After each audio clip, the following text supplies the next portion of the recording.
Assalamualaikum warahmatullahi wabarakatuh. Saya Maya Safitri dari DM2 2019 Manajemen Bisnis. Di sini saya akan mempresentasikan materi GCG, yaitu tentang kasus Accountability PT Kimia Farma Terbuka. PT Kimia Farma adalah salah satu produsen obat-obatan milik pemerintah Indonesia. Pada tanggal 31 Desember 2001, manajemen Kimia Farma telah melaporkan adanya laba bersih sebesar 132 miliar. Laporan tersebut diaudit oleh Hans Tunan Kota dan Mustafa HTM. Akan tetapi, pemerintah BUMN dan Bapemdan menilai bahwa laba bersih tersebut terlalu besar dan mengandung unsur rekayasa. Pokok permasalahan dari PT Kimia Farma adanya penggelembungan laba bersih pada laporan keuangan PT Kimia Farma pada tahun 2001. Penggelembungan itu senilai 32,668 miliar. Laporan keuangan yang seharusnya ditulis 99,594 miliar ditulis menjadi 132 miliar.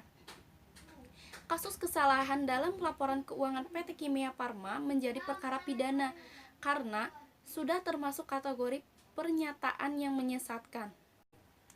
Kesalahan penyajian laporan. Kesalahan penyajian yang berkaitan dengan persediaan timbul karena nilai yang ada di dalam daftar harga persediaan digelembungkan. PT Kimia Farma melalui direktur produksinya menerbitkan 2 buah daftar harga persediaan Master Price pada tanggal 1 dan tanggal 3 Februari 2002.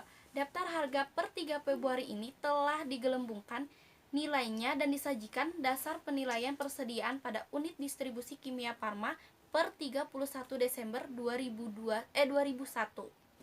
Berdasarkan penyidikan Bapemdan, disebutkan bahwa KAP yang mengaudit keuangan PT Kimia Farma telah mengikuti standar audit yang berlaku, namun gagal mendeteksi kecurangan tersebut.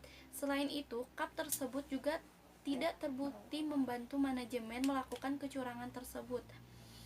Bapemdan juga mendapati beberapa bukti kesalahan, yakni terdapat kesalahan penyajian dalam laporan keuangan PT Kimia Farma yang mengakibatkan overstate laba pada laba bersih untuk tahun yang berakhir 31 Desember 2001 sebesar 32,7 miliar yang merupakan 2,3% dari penjualan dan 24,7% dari laba bersih PT Kimia Farma, di mana kesalahan tersebut terdapat pada beberapa unit yang tidak disampling oleh akuntan, yakni unit industri bahan baku, overhead pada penjualan sebesar 2,7 miliar dan unit perdagangan sebesar farmasi, overhead pada persediaan barang sebesar 8,1 miliar.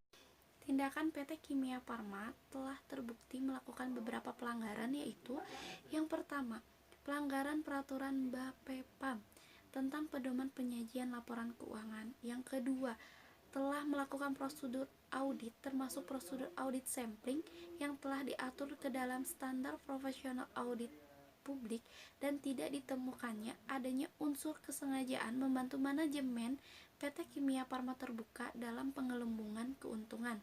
Yang ketiga, yaitu sehubungan dengan temuan tersebut, maka sesuai dengan pasal 102 Undang-Undang Nomor 8 Tahun 1995 tentang Pasar Modal, Pasal 61 Peraturan Pemerintah Nomor 45 Tahun 1995 dan Pasal 64 Peraturan Pemerintah Nomor 45 Tahun 1995 tentang penyelenggaraan kegiatan di bidang pasar modal, maka PT Kimia Farma dikenakan sanksi administrasi berupa denda sebesar 500 juta.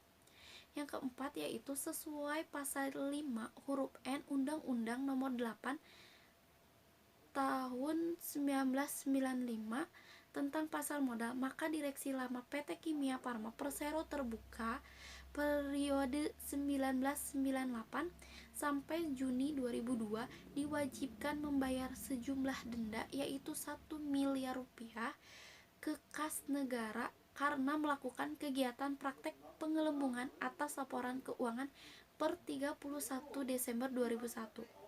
Rekan KAP Hans Tunan Kota dan Mustafa HTM selaku auditor PT Kimia Farma Persero Terbuka diwajibkan membayar denda sejumlah 100 juta rupiah. Untuk sektor kekas negara, lab karena atas resiko audit yang tidak berhasil mendeteksi adanya penggelembungan laba yang dilakukan oleh PT Kimia Farma Terbuka. Meskipun telah melakukan prosedur audit sesuai dengan standar profesional akuntansi publik dan tidak ditemukannya adanya unsur kejanggalan. Pelanggaran GCG dalam kasus PT Kimia Farma yaitu akuntability, di mana PT Kimia Farma telah melanggar etika yaitu markup, menggelembungkan atau memanipulasi data pendapatan. Yang ketiga yaitu transparansi, di mana laporan keuangan PT Kimia Farma tidak terbuka atau bersifat transparan. Yang ketiga yaitu responsibility, PT Kimia Farma dan akuntan Hans Tunan Kota dan Mustafa HTM tidak bertanggung jawab terhadap etika GCG. Sekian presentasi dari saya ucapkan terima kasih dan assalamualaikum warahmatullahi wabarakatuh.